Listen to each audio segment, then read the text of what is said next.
We've seen a few options for these now, but if you're looking for a more mid-range or controlled playstyle focus, or a more reactionary deck, Black might be for you with its emphasis on blocking, Digivolving, and Reboot. Black is largely a mid-range control playstyle. With its blocker and reboot effects, Black decks can go for small pokes and still keep up their guard next turn. With cards like Guardromon, Andromon, and Craniamon that are stronger than the average blocker, your opponent has to start playing around you carefully to ever get to your security. With its cheap rookies and even cheap champions like Numemon, it's easy for Black to build a wide board of blockers.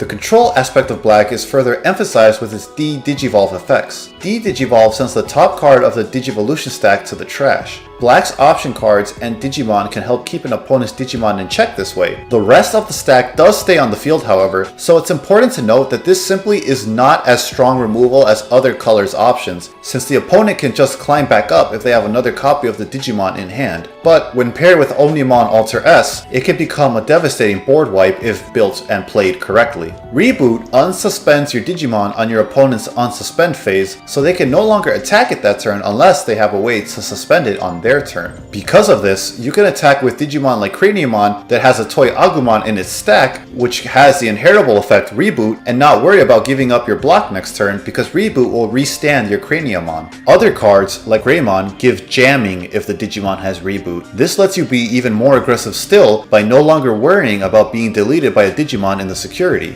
One of Black's best offensive megas right now is War Greymon. When comboed with the rest of his evolution line, he gets some really strong effects like security attack +1 and jamming to go for some more powerful swings at security with little worry of being deleted. Black has other options like Diaboromon that is more fully mid-range, climbing up the evolution chain to eventually swarm the field with tokens through Diaboromon's effect late game. The problem with this deck is it's slow and loses hard to Omnimon, which is arguably the best deck in the game right now, so you'll be facing it a lot. At least it's canon.